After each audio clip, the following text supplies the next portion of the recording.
नमस्कार. आजच्या अतिथींविषयीची ओळख करून देण्याला मला थोडी काव्यात्मक ओळख करून द्यावीशी वाटते. खेड्यामधल्या शेतकऱ्याच्या घरात तुम्हा जन्म मिळाला, खूप शिकावे मोठे व्हावे, बालपणी हा ध्यास घेतला. परिस्थितीचा कातळ फोडून तुम्ही गाठले शिखर यशाचे. परिस्थितीचा कातळ फोडून तुम्ही गाठले शिखर यशाचे. नेत्रविशारद होऊन तुम्ही व्रत आचरिले निस्वार्थाचे. गरीब बिचाऱ्या ज्या रुग्णांचे जीवन होते दुःखी कष्टी. गरीब बिचाऱ्या ज्या रुग्णांचे जीवन होते दुःखी कष्टी. विना मोबदला शस्त्रक्रियांनी तुम्ही दिलीत त्यांना नवीन दृष्टी. पद्मश्री तुम्हाला मिळता तुम्ही गौरविले पद्मश्रीला. पद्मश्री तुम्हाला मिळता तुम्ही गौरविले पद्मश्रीला. कठोर परिश्रमांचे कोंदण, लौकिक सन्मानांचे कोंदण, पुरे पडे का आभाळाला. मला वाटतं श्रोते हो, प्रेक्षकांनो, हा जो आत्ता ही जी मी कविता वाचली, छोटेखानी कविता, ती त्यांच्याच सहकार्यांनी लिहिलेली आहे. ती आहे पद्मश्री डॉक्टर तात्याराव लहाने यांच्याविषयीची. मला वाटतं या व्यक्तिमत्वातच, नावात जरी लहानपण असलं तरी व्यक्तिमत्व मात्र उत्तुंग हिमालया एवढंच आहे. आणि आज ते आपल्यात अतिथी म्हणून आलेले आहेत आपल्याशी मनमोकळा संवाद करण्याकरता. सर्वप्रथम मी तुमचं स्वागत करते अतिथी या कार्यक्रमात. कसं आहे सर की पद्मश्री डॉक्टर तात्याराव लहाने किंवा डॉक्टर तात्याराव लहाने हे सर्व परिचित आहेत. अगदी खेड्यापाड्यातनं तर हे नाव म्हणजे अगदी एक गळ्यातला ताईतच म्हणावं असं आहे. परंतु आज आम्हाला तुमच्या व्यक्तिगत जीवनाविषयी किंवा हा तात्याराव कसा घडला याविषयी जाणून घ्यायचं आहे. तर कसे होते ते बालपणीचे दिवस? नाही, लहानपणी माकेगाव नावाचं एक छोटंसं गाव रेणापूर तालुका आणि जिल्हा लातूरमध्ये आहे. त्या ठिकाणी माझा जन्म झाला आणि माझे आईवडील शेतकरी आहेत आणि मला असं वाटतं की ते गरीब शेतकरी होते त्या काळामध्ये.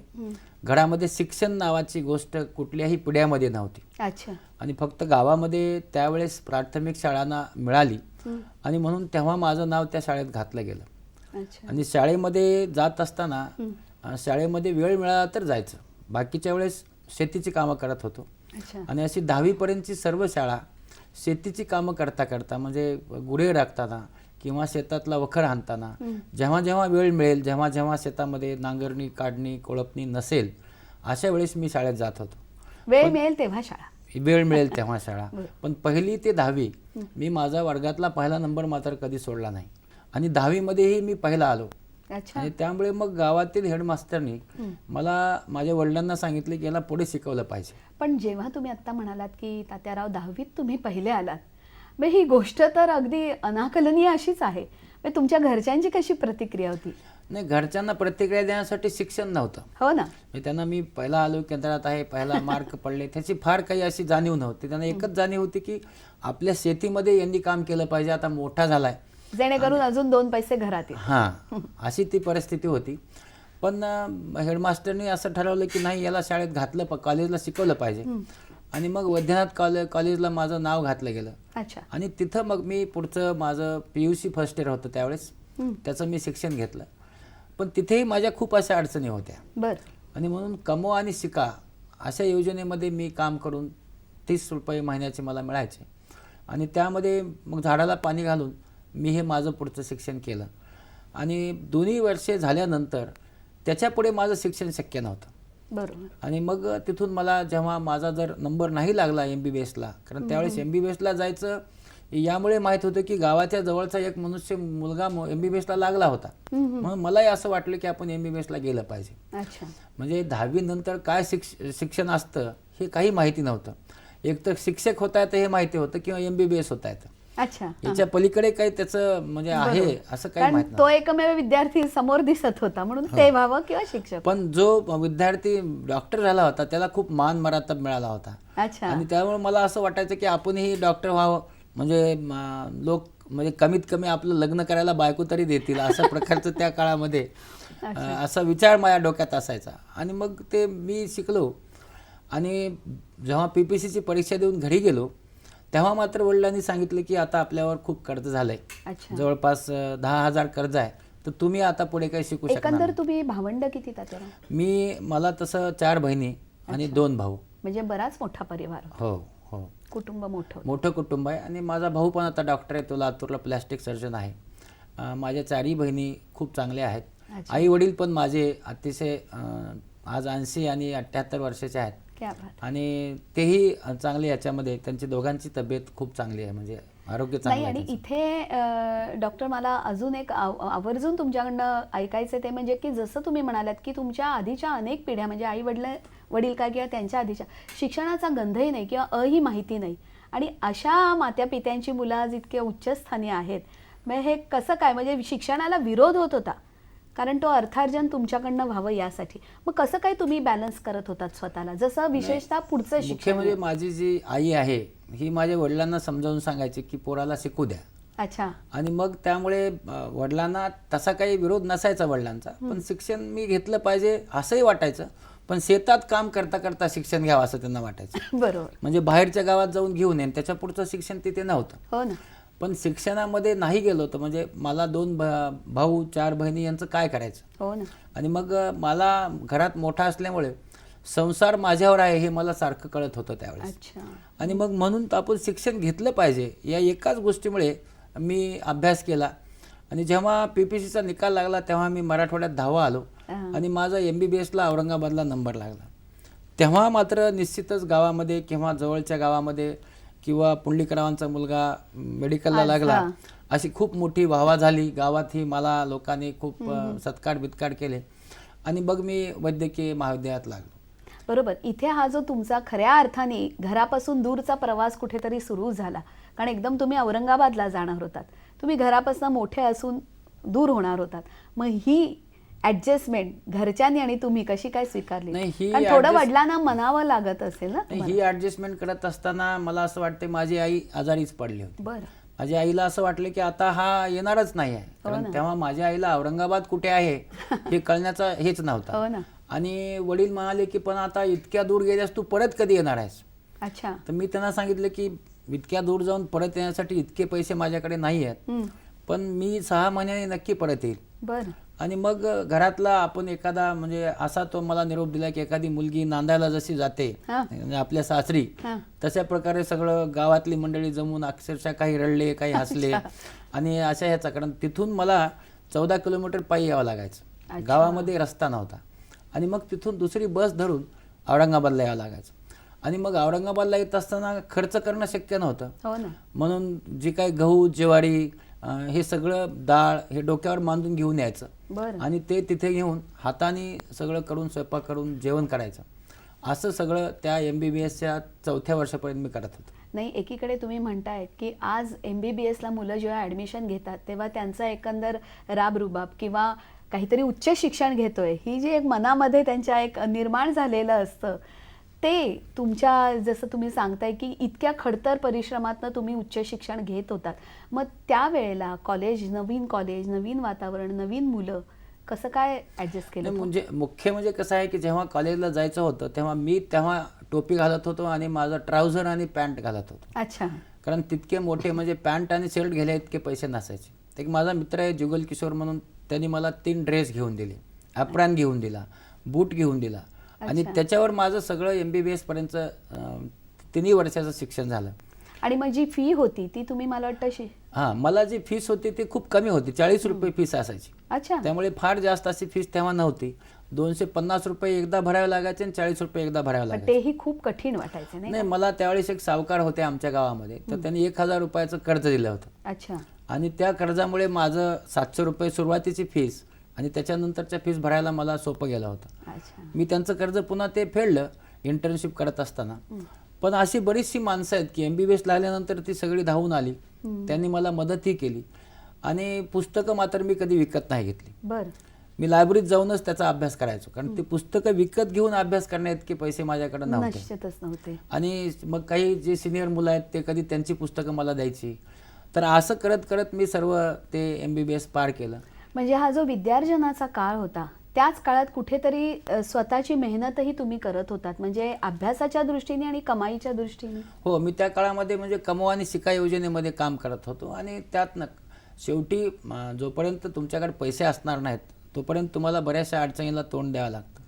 तर मी शिकत म्हणजे काम करत करत शिक्षण घेत होतो. इथे मला डॉक्टर एक विचारावं असं वाटतं की म्हणजे सर्वसाधारण हे वय असतं कळत नकळत, असं अडाणी वय म्हणतो आपण त्याला, की तिथे इतर मुलांचा माहोल, त्यांचा एकंदर रागरंग आणि कुठेतरी आपल्यातलं इतकं म्हणजे काहीच नाही आपल्यापाशी, हा थोडासा न्यूनगंड नाही का हो कधी वाटायचा? नाही, हा मला न्यूनगंड नक्की असायचा. पहिल्या वर्षी जेव्हा मी MBBSला लागलो तेव्हा माझे कपडे, इतरांचे कपडे, हो ना. याच्यात मला खूप फरक वाटायचा. आणि त्यांचं कॉन्व्हेंटमधले मुलं असायचं, त्यांचं फडफड इंग्रजी बोलणं, शिक्षकांचं फाडफाड इंग्रजी शिकवणं, या सगळ्या गोष्टीचा मला खूप असा न्यूनगंड यायचा की आपण आता म्हणजे आपण शिक्षण घेऊ किंवा नाही, काय होणार आहे पुढे. पण मला असं वाटत होतं की आपण MBBS झालंच पाहिजे आणि मग त्याचा अभ्यास करणे, लायब्ररीमध्ये सारखं बसणे, जे समजत नाही ते पुन्हा विचारून घेणे. आणि हळूहळू सेकंड इयरपासून माझ्यातला जो न्यूनगंड आहे तो निघून गेला आणि मग मला खूप मित्र झाले आणि मग त्या मित्रांच्या बरोबर अभ्यास करणे. आणि मला असं वाटतं की मी खूप श्रीमंत मनुष्य आहे, कारण मला खूप मित्र आहेत. आणि मला वाटतं तुमच्या या लोकसंग्रह गुणाचाच तुम्हाला फायदा आज जेव्हा जेचे अधिष्ठाता म्हणून तुम्ही इतकं मोठा कार्यभार सांभाळताय तिथे पदोपदी तुम्हाला असा हा उपयोग होतो ना.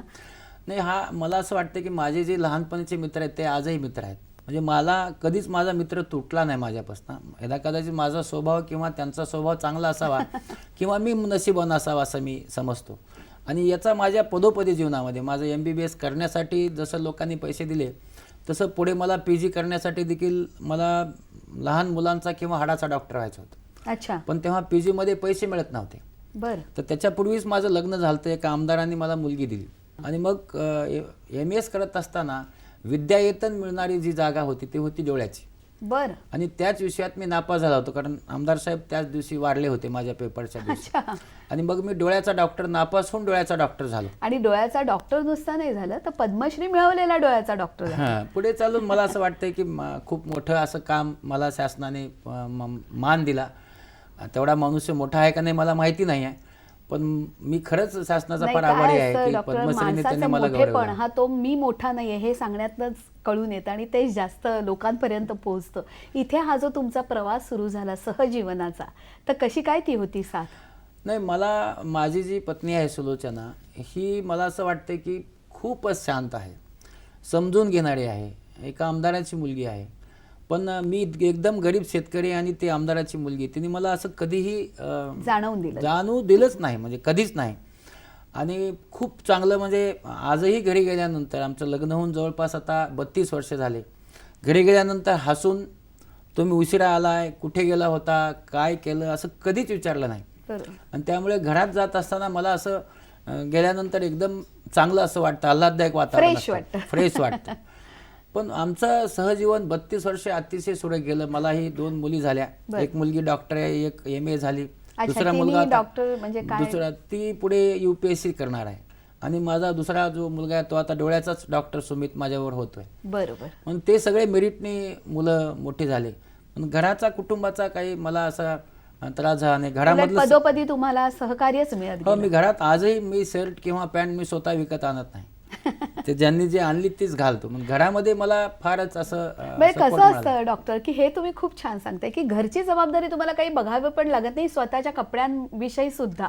पण तितकीच सगळी जबाबदारी अगदी हॉस्पिटलच्या किचन पासून ते शस्त्रक्रियेसाठी लागणाऱ्या उपकरणांपासून हे सगळं तुम्हाला कुठेतरी त्याच्यावर एक नजर ठेवावी. जेव्हा मी इथं डोळ्याचा डॉक्टर म्हणून आलो तेव्हा डोळ्याचा विभाग खूप लहान होता आणि शस्त्रक्रिया वर्षात 600 व्हायच्या. आता तिथेच 20,000 शस्त्रक्रिया होतात. आणि आजपर्यंत मुंबईमध्ये आल्यानंतर आम्ही 200 शिबिरं खेडेगावात जाऊन घेतले आणि तिथे जाऊन बिना टाक्याचे ऑपरेशन, म्हणजे जे चांगले ऑपरेशन आपण म्हणतो ते शेतकऱ्यांचे पण आम्ही केले. तर शेतकऱ्यांचे बिना टाक्याचे ऑपरेशन करण्यासाठी मी खूप हट्ट धरला होता. कारण पूर्वीच्या शस्त्रक्रियेमध्ये 40 दिवस झोपून राहावं लागायचं. हो. आणि 40 दिवस जर शेतकरी झोपला तर त्याचं ते सगळं गणित म्हणजे चुकून चुकून सगळं जायचं. आणि म्हणून आता हे सातव्या दिवशी कामाला जाऊ शकतात. तर अशा प्रकारचे 200 शिबिरं घेऊन जवळपास 55,000च्या वर ऑपरेशन खेड्यात जाऊन आम्ही केले आमच्या सगळ्या आणि टीमने मला मिळून. वाटतं डॉक्टर तुमच्या या कर्तृत्वात माझा मानाचा तुरा म्हणजे तुम्ही केलेली 1,00,000वी शस्त्रक्रिया. हां, मी 20 ऑगस्ट 2007ला माझी तळेकर नावाच्या एका रुग्णावर मी 1,00,000वी शस्त्रक्रिया केली. आणि माननीय नामदार कैलासवासी विलासराव देशमुख हे मुख्यमंत्री होते. पण मुख्यमंत्री असूनही म्हणजे मन किती मोठं असतं, म्हणजे आम्ही काहीच नाही आहे. मुख्यमंत्री असूनही ते स्वतः माझ्या कक्षात आले, अच्छा. माझ्या विभागात आले आणि विभागात येऊन वार्डात बसून मी जी शस्त्रक्रिया करतो त्यांनी ती स्वतः शस्त्रक्रिया पाहिली. अच्छा. 1,00,000वी माझ्या आईवडिलांना जवळ बोलवून घेतलं आणि माझा त्यांनी मोठा सत्कार केला. जेव्हा आपण डॉक्टर मला वाटतं घडत असतो, मग तो लहानपणापासून आज या पदापर्यंत तुम्ही पोहोचलाय, तिथे मातापित्यांचं सहकार्य लाभणं हे खूप महत्त्वाचं असतं. आणि मला वाटतं तुमच्या बाबतीत तुमच्या आईने तुम्हाला स्वतःला एक दुर्धर आजार झालेल्या, तुमच्या दोन्ही किडन्या निकामी झालेल्या, कसं काय ते त्या माऊलीने सांभाळून घेतलं? मी 1992 मध्ये माझा आजार झाला मला आणि माझ्या दोन्ही किडनी निकामी झाल्या. मुंबईच्या डॉक्टरांनी सांगितले की तुम्ही आता 1 वर्षाच्या वर तुम्हाला आयुष्य नाही आहे. पण मी डायलिसिस करून घेत होतो. प्रत्येक गुरुवारी माझं डायलिसिस 6 तास असायचं. तर माझी आई म्हणाली की माझी किडनी तू घे. माझ्या 4 बहिणी, 2 भाऊ, वडील सर्वजण येऊन त्यांनी किडनी तपासून घेतली. आणि मग आईची जास्त मॅच होती म्हणून आईने माझ्या किडनी मला दिली. आणि 22 फेब्रुवारी 95ला माझ्या किडनीची शस्त्रक्रिया झाली आणि मला दुसरा जन्म मिळाला. खरोखर. आणि माझी आई एवढं सगळं तिच्या स्वतःच्या पोटातला एवढा मोठा भाग काढूनही तिने डॉक्टरांना विचारचं माझा मुलगा कुठे आहे. आणि ती मला तिसऱ्या दिवशी बघायला आली, तू जिवंत आहे का नाही. म्हणजे ही आई की जी आपला शरीरातला भाग दिलाय, आपला मोठे 166 टाके पडलेत आणि त्याच्यानंतर विचार करते की माझा मुलगा जिवंत आहे का नाही. आणि म्हणून त्या आईने मला दुसरा जन्म दिला. आणि म्हणून आईचं काळीज आपण नेहमी म्हणतो की ते दुसऱ्यासाठी, आपल्या मुलासाठी ते सगळं जळत असतं. आणि आज मी असं ठरवलं की ज्या माऊलीने म्हणजे माझ्यासाठी हा दुसऱ्यांदा त्याग केला, त्यावेळेस आपण पुढचं आयुष्य हे लोकांच्यासाठीच वेचलं पाहिजे. ते समर्पित करण्याचं ध्येय जेव्हा तुम्ही अंगीकारलं, तेव्हा सुरुवातीला कसे काय म्हणजे स्वतःला ते ऍडजस्ट करत गेलात? नाही, मग तसं सुरुवातीपासून मी पहिलं शिबिर तुम्ही कुठे भरवलं? मी तसं पहिलं शिबिर तर आंबेजोगाईला, घाटनांदूरला भरवलं. मोठं शिबिर मी उजनीला भरवलं. तिथे असतानाच मी खूप शिबिरं घेत होतो, पण हे टाक्याचे शिबिरं घ्यायचो मी. अच्छा. मुंबईला आल्यानंतर मात्र माझं पहिलं शिबिर तळोदा, धुळे जिल्ह्यामध्ये तळोदा नावाचं गाव आहे, तिथे मी पहिलं शिबिर घेतलं. पण त्या काळात मी शिबिर घ्यायचो म्हणजे 50 ऑपरेशन करायचं आणि ट्रिप मोठी आणि शिबिर लहान. बरं. म्हणजे एक असं एन्जॉयमेंटसाठी शिबिर होत असं 95ला. पण आत्ता त्या शिबिरांनी 2000 पासून त्याचा हे बदलला, अर्थ बदलला. आत्ता शिबिरामध्ये आम्ही जेव्हा जातो तेव्हा कमीत कमी 1000 पासून 15,000 पर्यंत रुग्ण तपासतो. अच्छा. आणि कमीत कमी 300 पासून 2000 पर्यंत शस्त्रक्रिया करतो. साधारण किती दिवसाचं असतं ते? आमचं शिबिर 3 दिवसाचं, 4 दिवसाचं असं असतं, 6 दिवसाचं किंवा 10 दिवसाचं. पण डॉक्टर मला इथे एक सांगा की जसं तुम्ही म्हणताय की शिबिरांचं आयोजन आज देखील तुम्ही करता आणि त्याची संख्या मोठ्या प्रमाणावर म्हणजे लोक येऊन आपल्या उपचार करून घेत आहेत, तर अशा वेळेला एक अधिष्ठाता म्हणून इकडेही तुमचं फार महत्त्वपूर्ण काम असतं. दिवसेंदिवस म्हणजे प्रत्येक दिवस महत्त्वाचा असतो. कसं काय सांभाळता ॲडजस्ट? अधिष्ठाता झाल्यानंतर प्रथमतः तर मी शासनाला सांगितलं की मी डोळ्याचा डॉक्टर असेल तरच मला अधिष्ठाता करा. तिथलं काम बंद झालं. कारण रुग्ण हे नुसतं महाराष्ट्र नाही तर सर्व भारतातनं इथे येतात आणि ते नावावर रुग्ण येतात. अशा वेळेस त्यांची माझी भेट झाली पाहिजे. मग शिबिरात जात असताना आम्ही असा विचार केला की जेव्हा आता मी परवा शिबिर केलं 26, 27, 28ला शिबिर करून आलो मी मंचरला. अच्छा. 3 दिवस सुट्ट्या होत्या. तर आम्ही 2nd सॅटर्डे आणि 4th सॅटर्डे जेव्हा येतो तेव्हा जातो. फक्त आनंदवनचं जे शिबिर असतं जिथे मी जातो तिथे मात्र 10 दिवस मी जातो. त्यात 7 दिवस तुम्ही खूप म्हणजे ते माझ्यासाठी देवच आहेत, असं मी त्यांना देवच मानायचो. तर तिथे मात्र मी 7 दिवस वर्किंग डेज माझे देतो.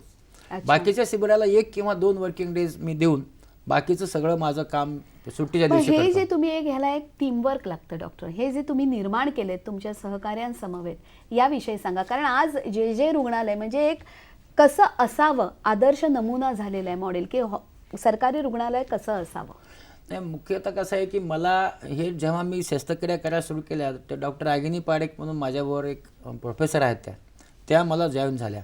एका माणसाचं हे काम नाही, बरोबर. आम्ही दोघे एकत्र आल्यामुळे एक टीम निर्माण झाली आणि आज 67 लोक या टीममध्ये काम करतात. अच्छा. आणि या टीममध्ये काम करत असताना जेव्हा मला पद्मश्री मिळालं, तेव्हा देखील मला हाच प्रश्न माननीय पंतप्रधानजी आणि सगळ्यांनी विचारला की हे सर्व शासकीय नोकर हे इतकं तुझ्यावर काम कसं करतात. हो ना. आज हे सर्व लोक रोज 2 ते 6 तास त्यांच्या ड्युटी संपल्यानंतर हे रोज काम करतात 365 दिवस. अच्छा. आणि मी जेव्हा संडेला बाहेर जातो रविवारी, त्यावेळेस रविवारी यांनाही बाहेर यावं लागतं. तर हे रविवारी सगळे शनिवारी रविवारी येऊन माझ्यावर शिबिर करतात. मी नशीबवान आहे की एक अशी जी शासकीय लोक आहेत हे सगळे संग्रह माझ्यावर आला, मला पद्मश्री मिळालं, माझं नाव झालं, पण यांना काहीच मिळालं नाही. तरीही ह्या लोकांचं डिव्होशन खूप मोठं आहे की ज्यांच्यामुळे मला असं वाटतं की आज मी एक डोळ्याचा डॉक्टर म्हणून नावाजलो. किंवा आज रुग्ण, आणखी एक मला खूप महत्त्वाची गोष्ट अशी सांगायची आहे की मी एक अतिशय नशीबवान डॉक्टर आहे. खेड्यामधला लहानात लहान मनुष्य किंवा शहरामधला मोठ्यात मोठा मनुष्य हा माझ्यावर डोळ्याचा डॉक्टर म्हणून मनापासून प्रेम करतो. आणि तितकं प्रेम मिळणारा डॉक्टर वेळाळा आहे. आणि कधी कधी माझ्या आईचं, माझ्या आईवडिलांचं पूर्वजन्मेची पुण्याई असावी की इतकी माणसं, आणि खेड्यातला नाही शिकलेला शेतकरी कुणीही तो मला डायरेक्ट फोन करून विचारू शकतो की मी कधी यावं. तर हे जे त्यांच्यामधल्या माझ्यामधलं अंतर जे नाही, हे अंतर कधीच होऊ नये हे असं मला वाटतं. महत्वाचं सांगितलं तुम्ही. म्हणूनच की जाता जाता आजचे जे उदयोन्मुख डॉक्टर आहेत यांच्याविषयी तुम्ही काय संदेश देऊ इच्छिता? मी एवढं निश्चित सांगेल की डॉक्टरी हा जो पेशा आहे हा सेवेचा पेशा आहे. म्हणून सर्व डॉक्टरांना माझे असं विनंती असेल की आपण सेवा करूया. आणि जशी आपण सेवा कराल, मला असं वाटत नाही की कुठलाही रुग्ण पैसे न देता निघून जाणार आहे. तर हे रुग्ण नक्कीच तुम्हाला पैसे देतील. तर सगळ्यांनी सेवा हा पहिला धरावा, त्याच्यानंतर बाकीचा विषय करावा. निश्चितच की हेच मनाशी बाळगलेलं तुमचं स्वप्न पुढे जाऊन जे जे रुग्णाविषयी की तुम्ही त्याला सुपर स्पेशालिटी हॉस्पिटल ती एक वास्तू निर्माण करणार आहात. जाता जाता या संकल्पाला तुमच्या मनापासून मी अभिवादन करू इच्छिते. आणि काही 2 शब्द तुम्हाला? नाही, मला असं वाटतं की महाराष्ट्रामध्ये एकही सुपर स्पेशालिटी हॉस्पिटल नाही की जसं आता ऑर्गन ट्रान्सप्लांट करायचं आपला, तर आपल्याकडे असं की लिव्हर ट्रान्सप्लांट करायचं आपल्याला, की ज्याच्याकडे बोट दाखवत आहे की इथं तुम्ही जा आणि इथे सर्व प्रकारच्या सोयी आहेत. असं रुग्णालय मुंबईसारख्या मोठ्या शहरात उभं राहणं फार महत्त्वाचं आहे. आणि तेही खाजगी न राहता शासकीय उभं राहणं महत्त्वाचं आहे. कारण आपल्याकडे 80% लोक हे आज गरीब आहेत, ते सगळेजण पैसे देऊ शकत नाहीत. आणि त्यासाठी मग हा प्रस्ताव शासनाकडे मांडला गेला. आणि शासनाने मोठ्या मनाने एकही पैसा कमी न करता 649 कोटीचा हा प्रस्ताव मंजूर केला. मला असं वाटतं की पुढच्या 3 वर्षामध्ये हे जे रुग्णालयाचं सुपर स्पेशालिटी विभाग जन्म घेईल आणि लोक आजारी पडूच नाही, पण जर पडले तर त्यांची मला असं वाटतं की जी चांगल्यात चांगली सेवा व्हायला पाहिजे ती नक्की होईल. आणि ते करण्याचं भाग्य तिथपर्यंत मला मिळावं अशी माझी ईश्वराकडे प्रार्थना आहे. निश्चितच आहे. तुमच्यासारख्या या चांगल्या विचारांच्या माणसाला देव तर नेहमीच साथ देतो. बरोबरीने तुमचे जे सहकारी आहेत आणि आप्तेष्ट त्यांचीही साथ अशीच तुम्हाला राहील. आणि म्हणूनच तुमच्या भविष्यातील सगळ्या संकल्पनांसाठी तुम्हाला मनपूर्वक धन्यवाद देऊन तुम्ही आज इथे आलात त्याबद्दल आभार मानते.